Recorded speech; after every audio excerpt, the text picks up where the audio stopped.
बैठ जाइए कृपया करके।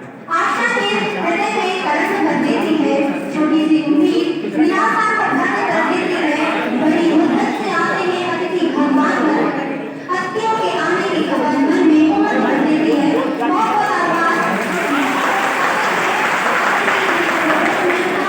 और मैं जैसा कि भारतीय परंपरा है कि कोई भी शुभ कार्य स्टार्ट करने से पहले दीप प्रज्वलन किया जाता है, तो मैं उसी परंपरा निवेदन करना चाहूंगी आदरणीय ज्योति मैम से कि वो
और हमारे इस 7 दिवसीय विशेष शिविर के आज के पहले दिन के शुभारंभ के अवसर पर हमने अपने लिए मुख्य अतिथि के रूप में मैडम रीता गोपेश मैम को सादर आमंत्रित किया है, जिन्होंने बहुत ही शॉर्ट नोटिस पे इस कार्यक्रम में आने की सहभागिता देने की उन्होंने सहर्ष स्वीकृति की और यथा समय उन्होंने निकाला और इस समय हमारे पास उपस्थित हैं। हम सभी NSS की तरफ से, CMT परिवार की तरफ से उनका तहे दिल से स्वागत करते हैं, अभिनंदन करते हैं और मैडम से आशा करते हैं कि वो बच्चों को कुछ शिक्षाप्रद, कुछ ज्ञानवर्धक चीज़ें यहाँ आपको जरूर देंगी, ऐसे हमारी आशा है। और आगे भी जो भी कार्यक्रम हमारे होंगे उसमें सारे बच्चे, सारे वॉलंटियर्स, चाहे वो लड़कियाँ हों चाहे छात्र हों, सभी लोग पार्टिसिपेट करेंगे। उसके लिए हम लोग दिशा निर्देश देंगे। तो इस कार्यक्रम की अगली कड़ी में हम सृष्टि को मार देते हैं और रीता गोपेश मैम को बहुत बहुत धन्यवाद देते हैं।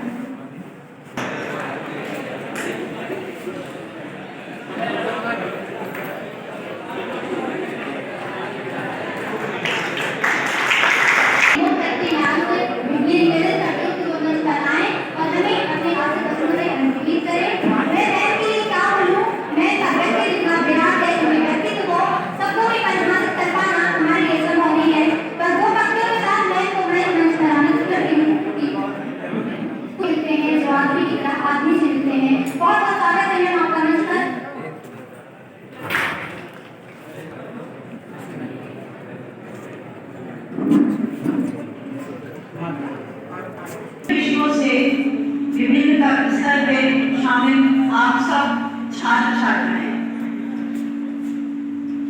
आप सब जैसा बताया गया है कि आप अलग अलग विषयों से हैं। बहुत अच्छी बात है कि ये सारे सब्जेक्ट जो हैं उन सब का जो डिवाइडिंग टाइम है वो यहाँ पर खत्म हो गया है। और मुझे ये बात बहुत अच्छी लग रही है कि मैं सिर्फ छात्राओं को ही नहीं संबोधित कर रही हूँ, इतनी संख्या में आप छात्र उपस्थित हैं, देख के मुझे बहुत खुशी हो रही है। आप सब सहभागिता कर रहे हैं मंच पर। हम महिलाएं आपके साथ, आपकी बैचमेट, आपके क्लासमेट, आपके सहपाठी छात्राएं, और मुझे यही से लगता है कि घनघोर निराशा के समय में भी सबसे ज्यादा उम्मीद अगर की जा सकती है इस स्थितियों भविष्य की स्थितियों को संभालने की और भविष्य में आशाओं की किरण दिखाने की, तो वो आपसे ही है। इसलिए कि अभी अभी अंतर्राष्ट्रीय महिला दिवस पर मैंने 2-3 कार्यक्रम में व्याख्यान दिए। व्याख्यान में नहीं देती हूँ, मैं आपको बता दूं, घबराइए मत।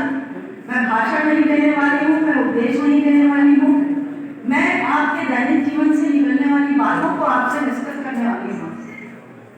वहाँ पे महिला कॉलेजेस से तो सब लड़कियाँ ही लड़कियाँ थी, और मैंने आयोजकों से कहा ये छात्र और छात्राओं के संग छात्र होने चाहिए, क्योंकि हमारे समाज में कोई भी परिवर्तन जो होना है, जो अपेक्षित है, चाहे वो स्त्रियों से संबंधित हो, न्यायपालिका से संबंधित हो, समाज के मूल्यों से संबंधित हो, हमारे समाज को बचाने वाले मुद्दों से संबंधित हो, जब तक स्त्री और पुरुष मिलकर साथ नहीं खड़े होंगे कोई परिवर्तन नहीं हो सकेगा। इसीलिए मुझे खुशी है इस बात की कि आप सब इतनी संख्या में यहाँ बैठे हैं, और आप अगर बात सुनना चाहेंगे तो मैं बात करूंगी, नहीं सुनना चाहेंगे तो मैं उपदेश देके चली जाऊंगी, क्योंकि बहुत बड़े मंचों में, बहुत ही सम्मानित मंचों में, जहाँ श्रोताओं में मैंने देखा बड़ी अभिजात वर्गीय महिलाएं थी, उन्होंने हमको मुख्य अतिथि बनाया, मुख्य वक्ता बनाया, और मैं मंच से बराबर देख रही थी कि वो सब आपस में अलग अलग जगहों पे बैठ के आपस में बात कर रही थी। मैंने जब तक दूसरे लोग बोल रहे थे तब तक मैंने बहुत धैर्य से इंतजार किया। जब यही पूछी कि आप सब सुनना चाहते हैं तो हम कुछ बोले, वरना हम गुलदस्ता और अपने बुखार लेके हम अपने घर चले जाएं। तो आप सब सुनना चाहते हैं? आप इस कैंप में शामिल होंगे नहीं होंगे मुझे नहीं मालूम, आप अलग अलग स्तर के विद्यार्थी हैं, पर एनएसएस में बहुत सारे समाज मूलक बहुत सारी चीजें सिखाई जाती हैं, वो आप सीखेंगे। मैं यहाँ बात करना चाहती हूँ बहुत ही कॉमन सी एक बात की, शिक्षा का उद्देश्य क्या हो, सही उद्देश्य शिक्षा का क्या हो। बहुत दिनों से हम आप जो समाज का की व्यवस्था चल रही है उसमें ये समझने लगे हैं पढ़ाई का मतलब डिग्री पा लेना और उस डिग्री के सहायता से एक रोजगार, एक नौकरी पा लेना। होते होते आज हालत ये हो गई है, आप सब तो अभी शिक्षा के प्रवेश द्वार पे, उच्च शिक्षा के प्रवेश द्वार पे खड़े हैं, पहले सोपान पे, दूसरे सोपान पे, तीसरे सोपान पे निकलने वाले हैं, पर हम लोग वो हैं जो एग्जिट ले चुके हैं, शिक्षा के क्षेत्र से बाहर निकल गए हैं, पर अब समझ में आता है कि शिक्षा का उद्देश्य मात्र डिग्री लेना और नौकरी पा लेना नहीं है। वो भी जरूरी है, हम नहीं कहते हैं। रोजगार की इतनी बड़ी समस्या आज हमारे देश के सामने खड़ी है, युवाओं के सामने, उसको नकारने की कोई हिम्मत नहीं है मेरी, पर मात्र उतना ही उद्देश्य नहीं था शिक्षा का। शिक्षा के क्या उद्देश्य है वो बिंदुवार मैंने लिखा है। मैंने सोचा कि मैं जब बिल्कुल नवांकुरों से जब मुखातिब होंगी तो मैं उनसे क्या शेयर करूंगी, क्या बात करूंगी, और जब सिर्फ लड़कियां ही नहीं होंगी, आप बच्चे भी होंगे, तो मुझे क्या बात करनी चाहिए। मैं आपको अपने अनुभव शेयर करती हूँ, बता रही हूँ कि आज शिक्षा का हाल इतना बुरा हो गया है, शिक्षा बाजार हो गई है, पैसा कमाने की इंडस्ट्री हो गई है, शिक्षा का माफियाकरण हो रहा है। ये सारी बातें आपको सूत्र लग रही होंगी, लेकिन आप अलग अलग जगहों से आए हैं। आपके क्षेत्रों में, आपके गांव में जो कॉलेजेस इस तरह से मशरूम की खेती की तरह बढ़ रहे हैं, उसमें जब मैं प्रैक्टिकल का इम्तिहान लेने जाती थी, जाते जाते मुझे ये समझ में आया कि बहुत सारे इंस्टीट्यूट्स में आप तो बड़े भाग्यशाली हैं कि आप नियमित रूप से क्लास कर रहे हैं। कोरोना में आप ऑनलाइन क्लासेस करके समझ रहे होंगे कि क्या फर्क होता है अध्यापकों के सानिध्य में पढ़ना, अपने साथियों के संग कॉलेज में आना, कैंपस में एक जीवंत माहौल में आना, और लैपटॉप में बैठ के अपने कमरे में खाली एक तरफा सुन लेना, दोनों में बहुत फर्क है। आप भाग्यशाली हैं, मैं कहती हूँ आपको बधाई कि आप शहर के और इस प्रांत के, इस देश के इतने बड़े विश्वविद्यालय के कॉलेज के विद्यार्थी हैं, अपने आप को भाग्यशाली समझें। बहुत सारे कॉलेजेस में जहाँ मैं गई, पता चला कि वहाँ पे छात्र छात्राएं खाली 2 दिन आते हैं, एक दिन एडमिशन लेने और एक दिन इम्तिहान लेने, बस। तो शिक्षा का उद्देश्य टीचर टॉट, शिष्य गुरु के बीच में बहुत कुछ ऐसा होता है जो सब्जेक्ट से अलग आप सीखता है बच्चा, वो तो गायब हो गया।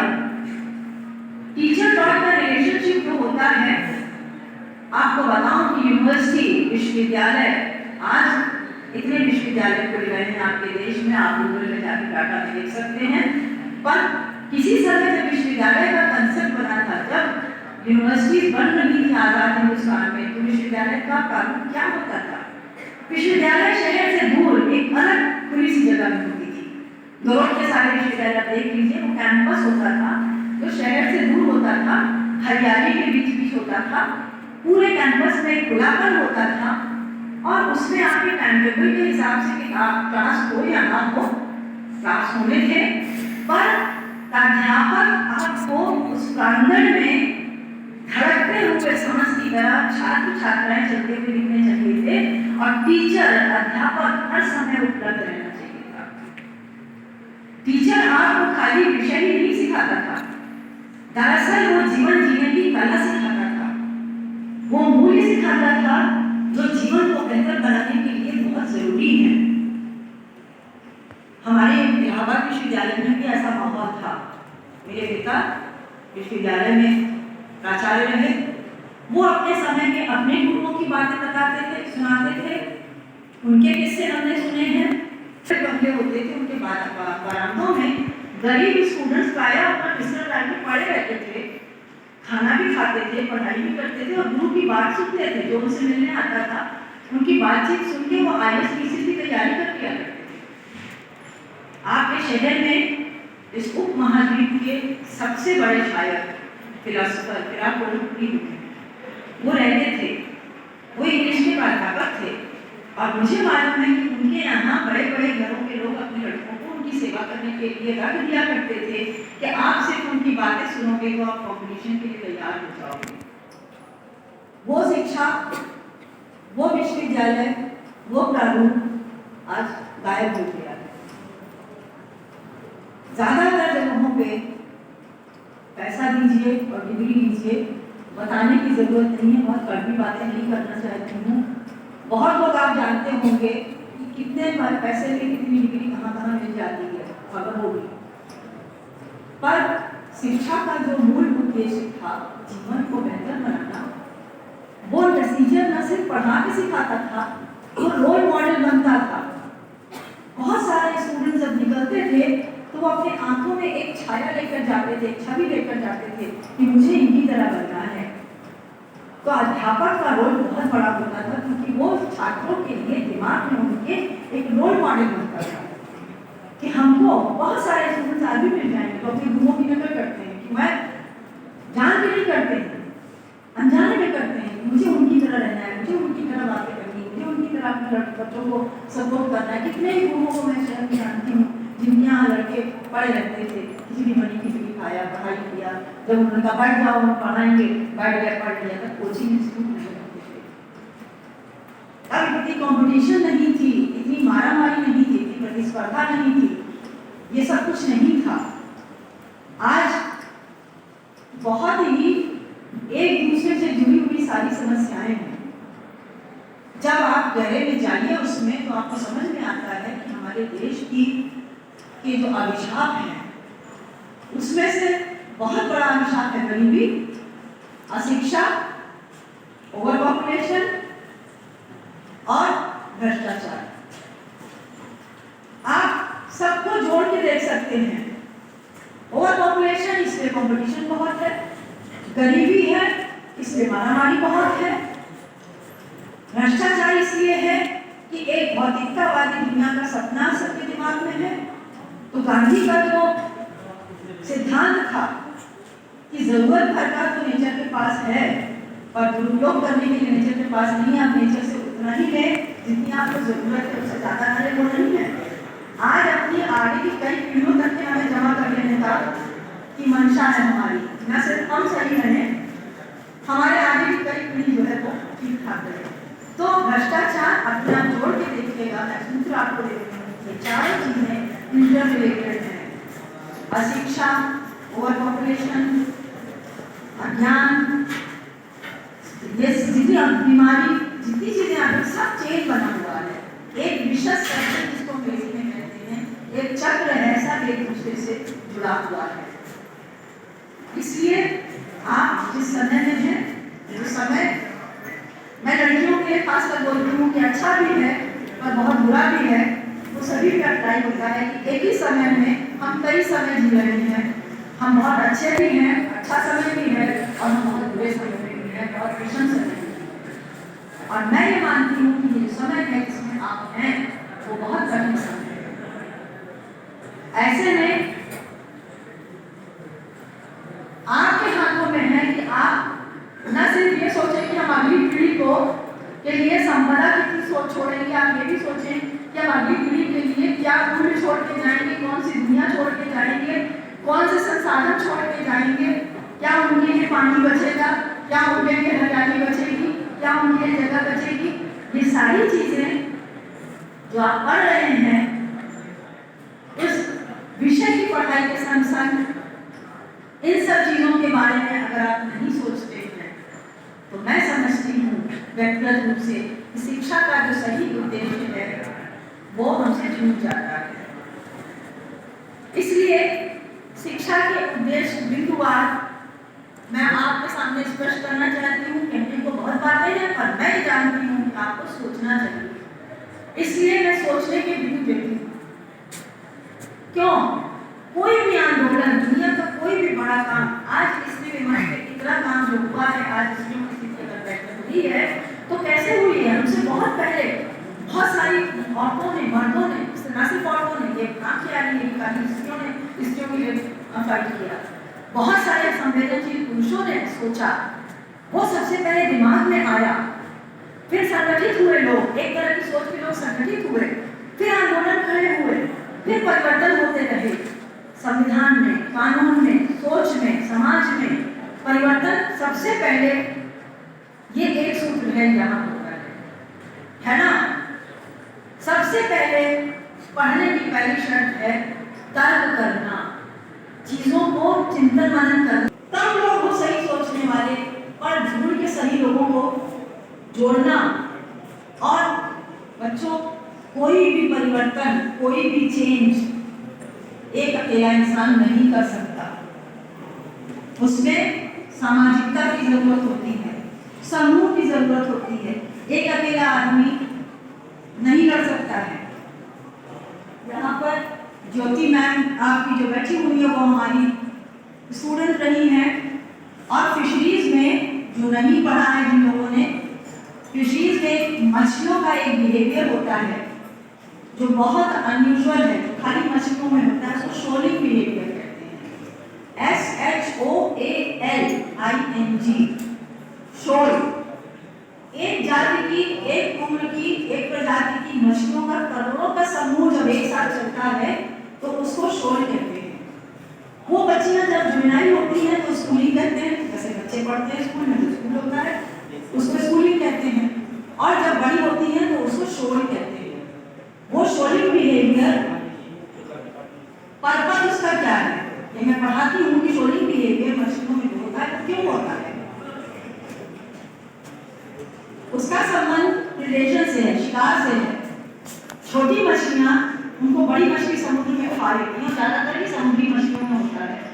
तो उसमें क्या होगा कि जब एक साथ चलेंगी करोड़ों, आपके सामने अगर एक बॉल है तो उसे हिट करना आसान होता है, पर करोड़ों बॉल हैं, कोई इधर उधर हो रही है तो हिट करना, मारना मुश्किल होता है। तो वो शोलिंग बिहेवियर मैं अपने क्लास में भी कहती थी कि ये कम्युनिज्म है, कम्युनिटी होना है। जानवरों में बहुत कुछ ऐसा है जिससे हम सीख सकते हैं। वो शोलिंग बिहेवियर एक उदाहरण है कि कैसे वो अपनी प्रजाति को बचाने के लिए बड़े बड़े शोल्स में चलती हैं। और जो मछुआरे नाविक होते हैं ना, बड़े फिशरमैन होते हैं, उनको प्रेडिक्शन होता है कि आज ये शोल आपको इस जगह पे मिलेगा, तो वहां पर वो शिकार करते हैं, तो करोड़ों में एक जाति में ये एक। और साइंस में जगह जगह आपको इस तरह के उदाहरण मिलेंगे। शिक्षा का सबसे पहला उद्देश्य एक समतावादी दृष्टिकोण होना। अगर शिक्षा ने नहीं सिखाया, जिसकी आज बहुत जरूरत है, तो शिक्षा का उद्देश्य गलत हो जाता है। श्रम का सम्मान हम सब भूलते जा रहे हैं। आप देखिए आज के समय में जरा सा झगड़ा हो जाता है। मैं अगर कार बैक कर रही हूँ और पीछे किसी नेताजी की मोटरसाइकिल खड़ी है, तो उन्होंने बैक में खड़ा करके अपनी गलती नहीं मानेंगे, बैक करते हैं। अगर उनके नंबर प्लेट पे जरा सी मेरी गाड़ी छूट गई तो आप एक खिड़की पे यूं करके आते हैं, खड़े होते कहते हैं, मैडम जानती नहीं है आप कौन हो मैं, और बात मालूम है आपको।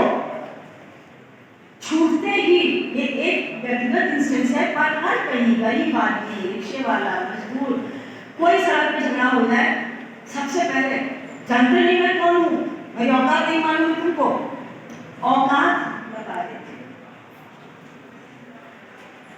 हम पढ़ते रहते हैं, आप लोग भी पढ़ने की शुरुआत में है। साहित्य में बहुत कुछ है जो लिखा जा चुका है। मियां गालिब 1600वीं में मर चुके हैं। उनका एक बहुत मशहूर शेर है जो कि मुझे बहुत अच्छा लगता है, आपको सुना रहे हैं ताकि आप उनसे परिचित हों। बहुत फेमस है, बहुत लगाया है। हर एक बात पे कहते हो तुम कि तुम क्या है। समझ में आ गया कि जरा सी बात में मैं सारे से हो क्या है ना। हर एक बात में कहते हो तुम कि तुम क्या है, तू क्या है, तुम ही कहो कि ये अंदाजे गुफ्तगू क्या है।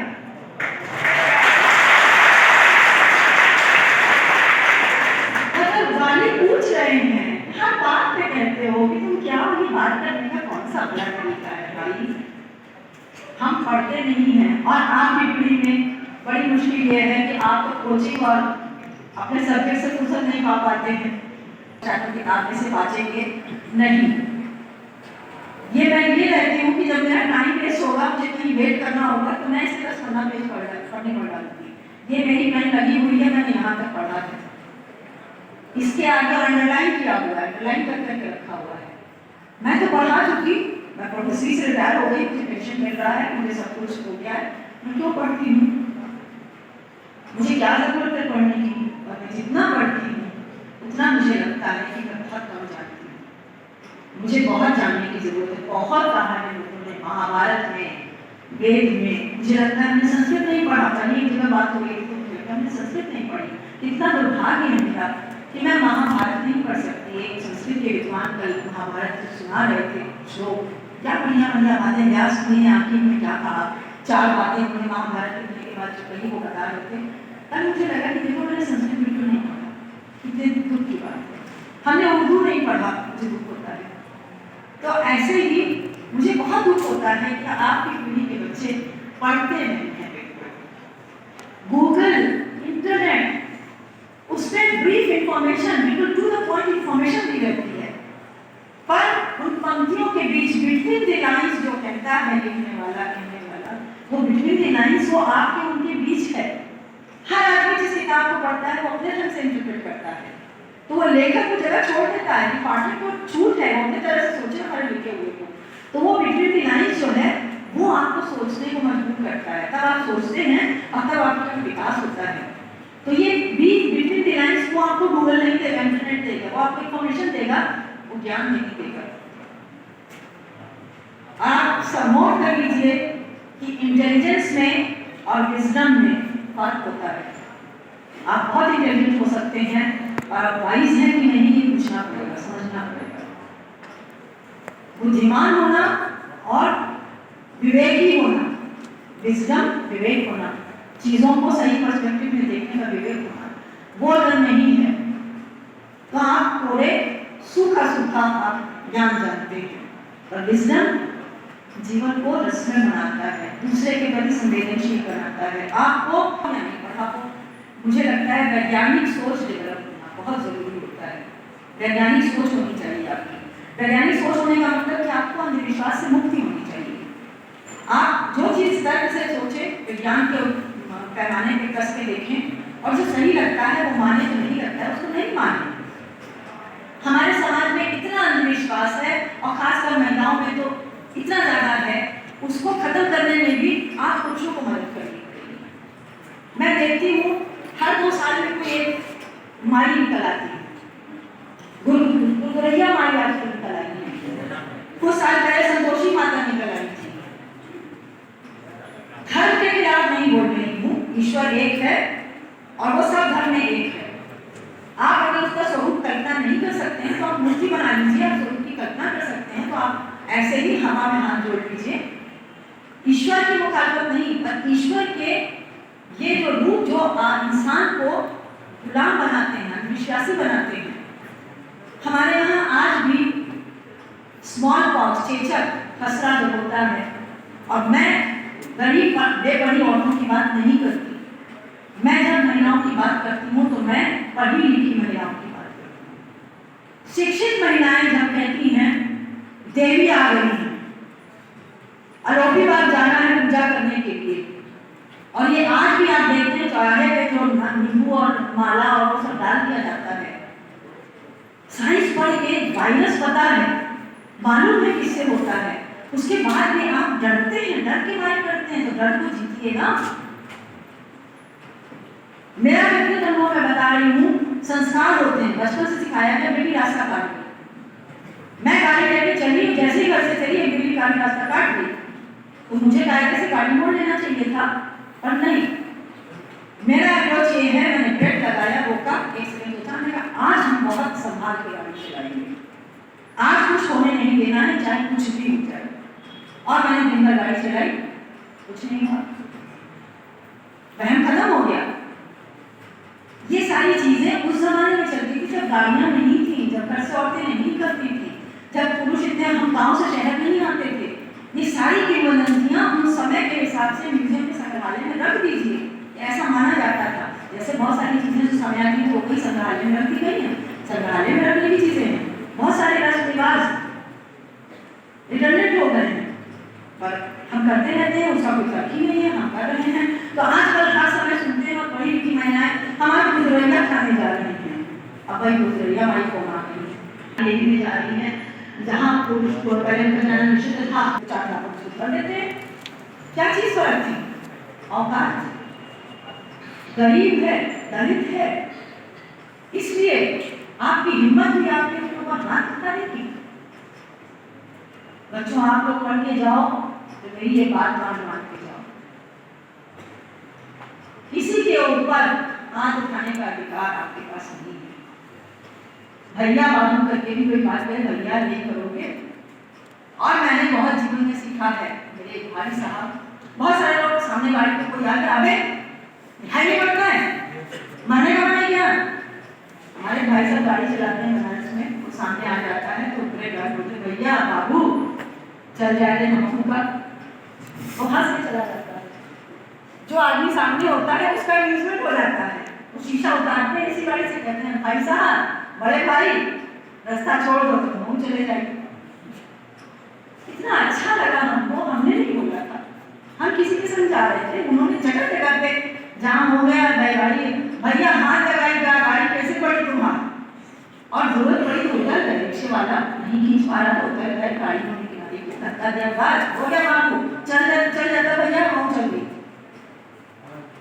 सीखने के लिए खाली क्लासरूम नहीं है, खाली सब्जेक्ट नहीं है, पूरा जीवन है। फर्क लगता है ना। मुझे इतना अजीब लगा कि कितना प्यारा तरीका है बात करने का, मैंने उससे सीखा। अगर ट्रेन में मेरे आगे बहुत सारे लोग खड़े हुए हैं तो मैं गुस्सा हो गया, नहीं बोलती उसके बाद, रास्ता नहीं छोड़ेंगे, दिखाई नहीं पड़ता है खड़े हुए तो सामान नहीं, हम सिकंदर में धीरे समाप्त करते हैं और कहते हैं जाने देंगे भैया, हाँ तुरंत हट जाते हैं। अगर हम अकड़ जाए तो पूरे सफर पर खत्म करते हैं।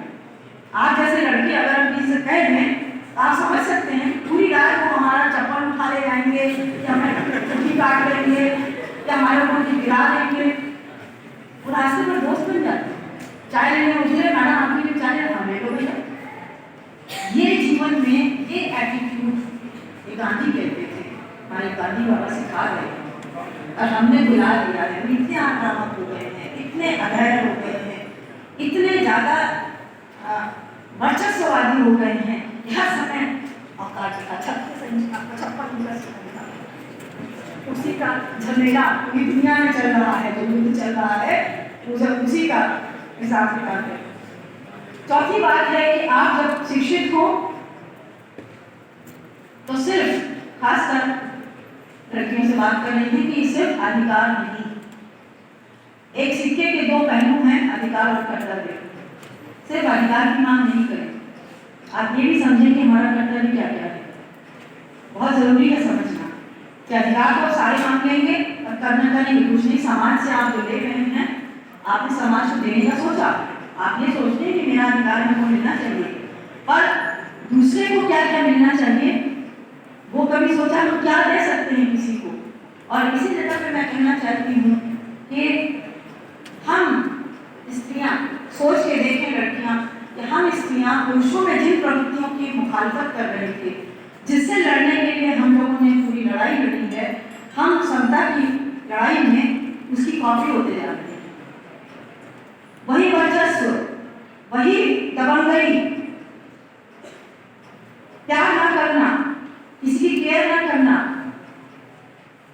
पुरुष में जो चीजें खराब थी अपेक्षा के लिए थी कि हम बॉडी लैंग्वेज कॉपी करना, यूं चलना, मोटरसाइकिल पे उधर पैर रख के बैठ जाना, दबंगई से रूप से मिला है, वो सुंदर है। आपको अपने अस्तित्व पे गौरव क्यों नहीं, घमंड क्यों नहीं, प्यार करना, केयर करना, नदाकत मोहब्बत, मुलायमियत, ठीक बात है, इसलिए यहाँ डर भी बहुत है, ये नहीं है। और गुणों का बंटवारा मैं नहीं मानती। जो हमारे मनुस्मृति में औरतों के 8 अवगुण बनाए गए हैं, वो अवगुण अगर एक जगह हो वो मनोरोग है। पुरुषों को उसका इलाज करना चाहिए था, बजाय ऐसे गिराने की कि औरतों में इतने सारे अवगुण होते हैं, इतने अवगुणों की खान होती है, नहीं, वो सब अलग मुद्दा है, इसलिए उन्होंने पूछा। पर जो बात अभी जरूरी है वो ये है कि हम पुरुष होने के, पुरुषों से समता का अधिकार जो मानते हैं वो हम एक मानवीय होने के नाते माने, हम स्त्री होने के नाते माने। हम जैसे हैं, हमारे अपने अस्तित्व पे हमको घमंड है, हम अपने अस्तित्व सहित हम मानवाधिकार की मांग करते हैं। हम उसके लिए हम पुरुष के बराबर और पुरुष जैसे नहीं हो जाते। हम 4 साल में पुरुषों के हम नाटक कराते हैं, हमारा समानांतर एक ग्रुप है नाटक का, 44 साल हो गया उस नाटक के ग्रुप को। तो बॉडी लैंग्वेज पे मैं बहुत ध्यान देती हूँ।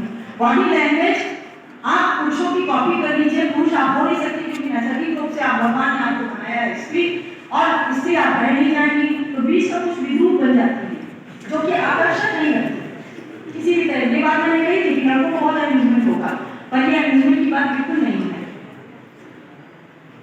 ये विसंगतियां हैं हमारे समाज की, जिसको आपको भी हेल्प करनी है, अपनी बहन को आपको कहना होगा। आपकी माँ, एवरेज घरों में मैं देखती हूँ, मैं मध्यम वर्ग जिंदगी की बात कर रही हूँ, कि माँ के एक रोशनी का दिया कितना महत्वपूर्ण होता है। उन्होंने देखा था उसका आखिरी बंद है, ये अंधेरे की पिटारी रास्ता ये सांप सा, ये अंधेरे की पिटारी रास्ता ये सांप सा, खोलने वाला अनाड़ी दिल रहा है कांप सा। आपकी तरफ नए है, खोलने वाला अनाड़ी दिल रहा है कांप सा। थाम ले कोई किरण की बाह मुझको थाम ले, थाम ले कोई किरण की बाह मुझको थाम ले, नाम ले कोई कहीं से रोशनी का नाम ले, कोई कह दे दूर हो टिमटिमाया दीप एक, कोई कह दे दूर वो टिमटिमाया दीप एक, ओ अंधेरे के मुसाफिर उसके आगे घुटने टेक।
यहाँ पर उपस्थित पधारी उनका स्मरण और यहाँ पर डॉक्टर अधिकारी त्रिपाठी जी, डॉक्टर अरुण कुमार वर्मा जी, डॉक्टर अरुण कुमार सिंह, डॉक्टर ज्योति वर्मा और डॉक्टर उमराजा सिंह, और यहाँ पर पधारे हमारे सभी के सभी द्वारा। जैसा कि मैंने बताया कि पढ़ाई लिखाई के विषय में संस्कार और सरोकार दोनों होना चाहिए और समाज में मिलजुल करके रहना चाहिए, किसी का हाथ नहीं करना चाहिए। तो थोड़ा सा इसी तरीके रूप में हम जो है महाभारत की तरफ चलते हैं। श्री कृष्ण भगवान से लोगों ने पूछा कि जब युधिष्ठिर जुआ का जब खेल रहे थे तो बार बार प्रवास हो जा रहे थे और आपने उनको कुछ कहा नहीं, और अपना जो है गाँव में लगाया वहाँ। और वही चीज आई जब द्रौपदी का चित्र खींचा गया तो आपने उनका चित्र बना करके आपने वहाँ पर उनका सर्वे किया। जब जुड़ा खेलने लग गया उसने आपने वहाँ पर कुछ किया नहीं और आपने महाभारत में उनको रोका नहीं। उससे यह प्रश्न जो है ने उनसे प्रश्न किया श्री कृष्ण भगवान से। तो श्री कृष्ण भगवान ने कहा कि जब जुड़ा हो रहा था तो वहाँ पर सभी गुरु पांडव की तरफ से कौरव की तरफ से सब थे, लेकिन जो युधिष्ठिर थे उन्होंने मुझे पुकारा नहीं। वो जरा सा मेरा समय नहीं दिया, इसलिए मैं वहां नहीं गया। जब द्रौपदी की बात हुई तो द्रौपदी को उन्होंने कहा कि जब उनका चिन्ह होने जा रहा था तो उन्होंने मेरा स्मरण किया कि मेरी जान बचाइए, तो मैंने अपना जाकर चुका। तो कहने का मतलब होगा कि आपके अंदर जो एक शक्ति और आत्मा है उसको आप सुदृढ़ रखिए, मेहनत करिए और अच्छी मेहनत आती है तो वही अच्छी मेहनत आपका काम है। मेरे घर से बेटों की पूरी प्रयास शुरू हुई। मैंने प्रण किया उनकी कारण से जब मैंने निश्चित किया तो मैंने प्रण किया कि जब मेरा बेटी में रजिस्ट्रेशन हो जाएगा गलती का तो मैं घर से सावधानी से ले जाऊँ और बेटू से पावर प्लेट रोड की दूरी लगभग 42 किलोमीटर अपने मोबाइल से नीचे कर सकते। मैं 5 साल 2000 से लेकर 2005 तक मैं बारापुर से लेकर के बेतुल साइकिल से जाता था और साइकिल से आता था। एक तरफ की जो डिस्टेंस थी वो 32 किलोमीटर थी और मैंने फिर सेटअप किया और मैं वहाँ पर जाता था, शिक्षा ग्रहण किया, पेपर भी मेरा खाली दिन में सारे पब्लिश हुई और लास्ट में CMP करके आप लोगों के सामने जो है उपस्थित हूँ। यहाँ सेवा करने का मुझे अवसर और आज भी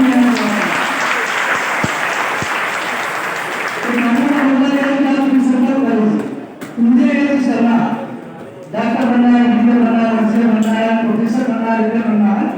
आप जब संकल्प करेंगे तो कोई ऐसी हस्ती नहीं जो आपको बचाते। तो मेहनत करिए और जो भी समाज का संस्कार है उसको रखिए।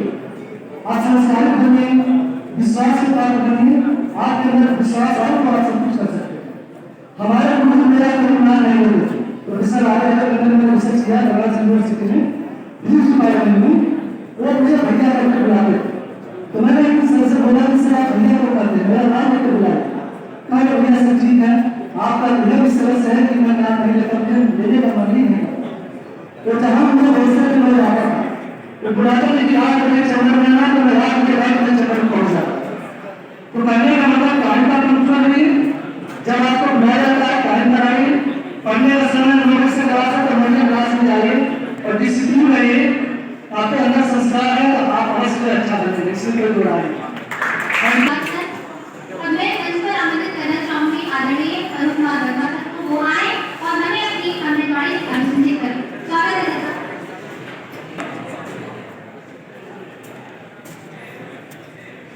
सबसे पहले तो मैं धन्यवाद देना चाहूंगा मैम को कि मैम ने इतनी अच्छी बातें आपके बीच में रखी है।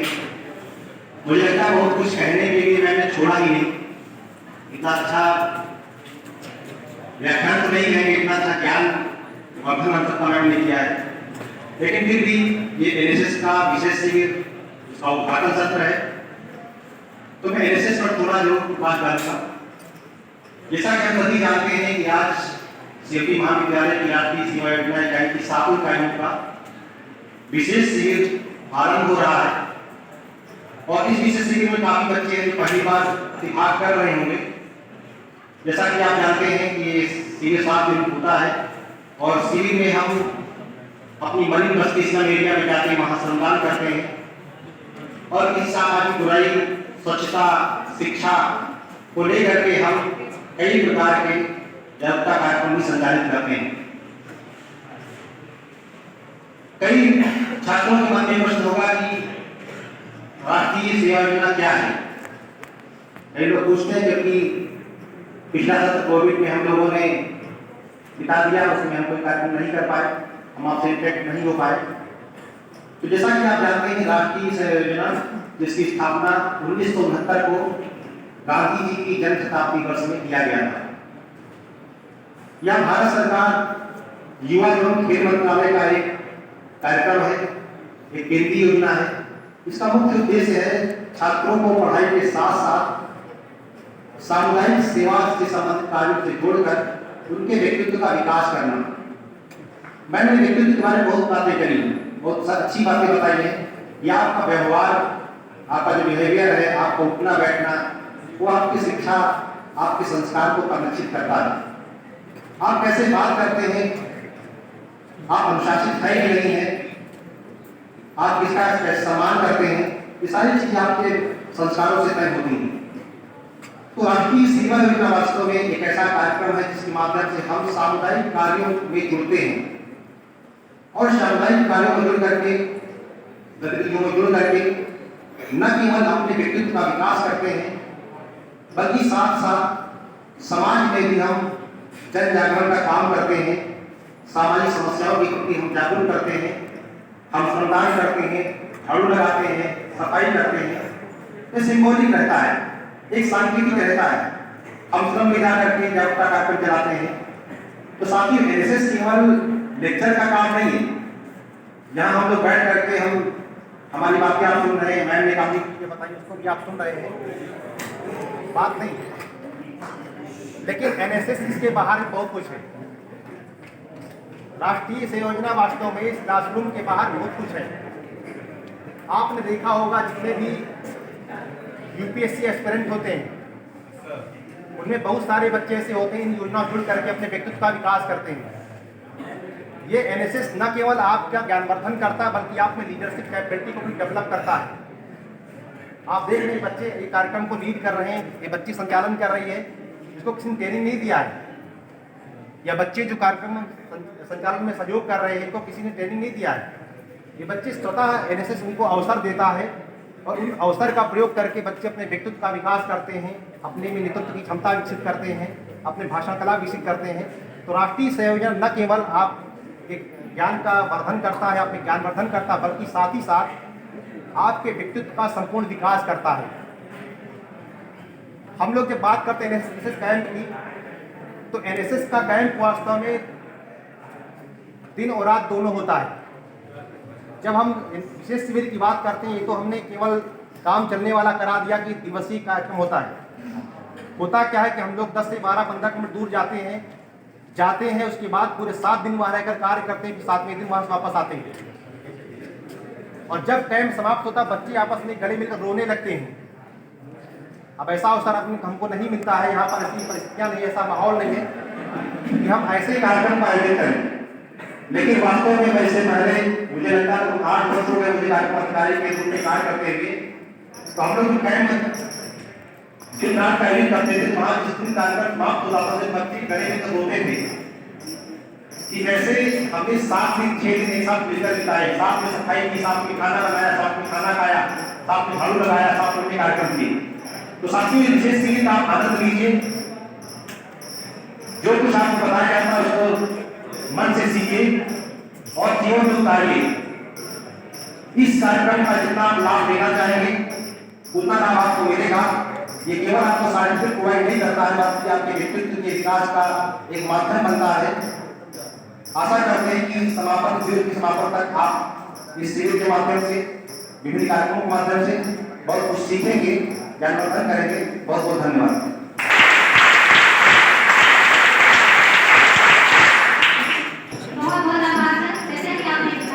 एनएसएस वास्तव में एक युवा का कार्यक्रम है, ministry of youth welfare and sports government of India द्वारा संचालित। इसमें युवा शक्ति समाज से जुड़कर सामाजिक के लिए कार्य कर सकते हैं। और इसलिए जैसे कि राष्ट्रपिता महात्मा गांधी ने भी कहा था कि जब विद्यार्थी जीवन से ही सामाजिक नीति कार्य करेंगे तो राष्ट्रनीति अधिक ज्यादा हो सकेगी, राष्ट्रनीति में अधिक ज्यादा पार्टिसिपेशन हो सकेगा। और इसीलिए हमारे व्यक्तित्व के सर्वांगीण विकास के लिए गवर्नमेंट ऑफ इंडिया द्वारा ये कार्यक्रम संचालित किया गया। और उस उद्देश्य के लिए हम सभी आज यहाँ सम्मिलित रूप से आए हुए हैं। अब कार्यक्रम की अगली कड़ी में बुलाना चाहूंगी आदरणीय अजय सर को, वो आए और हम सबको रोशन से संबोधित करेंगे।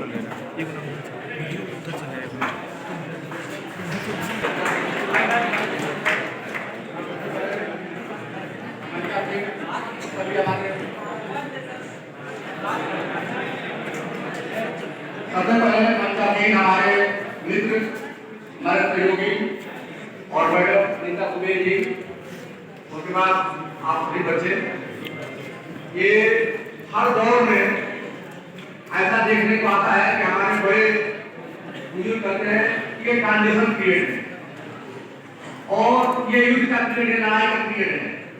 और कहीं न कहीं से मैं भी ये इस समय अनुभव कर रहा हूँ कि अभी मैंने अपनी बात किया नीता कुबेर जी की, लाभ पुलिस होना है, वैज्ञानिक होना है, बौद्धिक होना है, विवेकीय होना है, सारी तरह की बातें। लेकिन मैं एनएसएस में आप लोग हैं, समाज के सदस्य हैं, भारत के नागरिक हैं, तो निश्चित बात है आप सहयोग की भावना सीख रहे हैं, सेवा की भावना सीख रहे हैं, इंडिपेंडेंट होना सीख रहे हैं कि अपना खाना क्यों बना रहे हैं, अपना कपड़ा खुद धो लेंगे।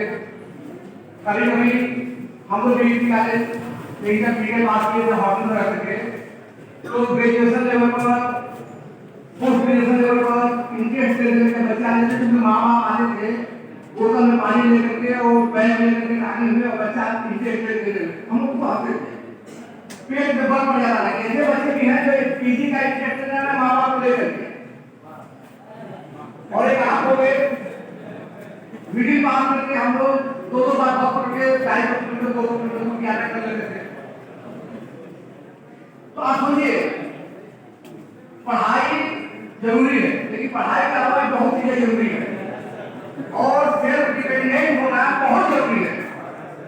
आधुनिक बदल के चलना कभी भी अच्छी बात नहीं है, चाहे हमारा सही आपका गलत, ये हर कोई इसलिए कहना चाहता है।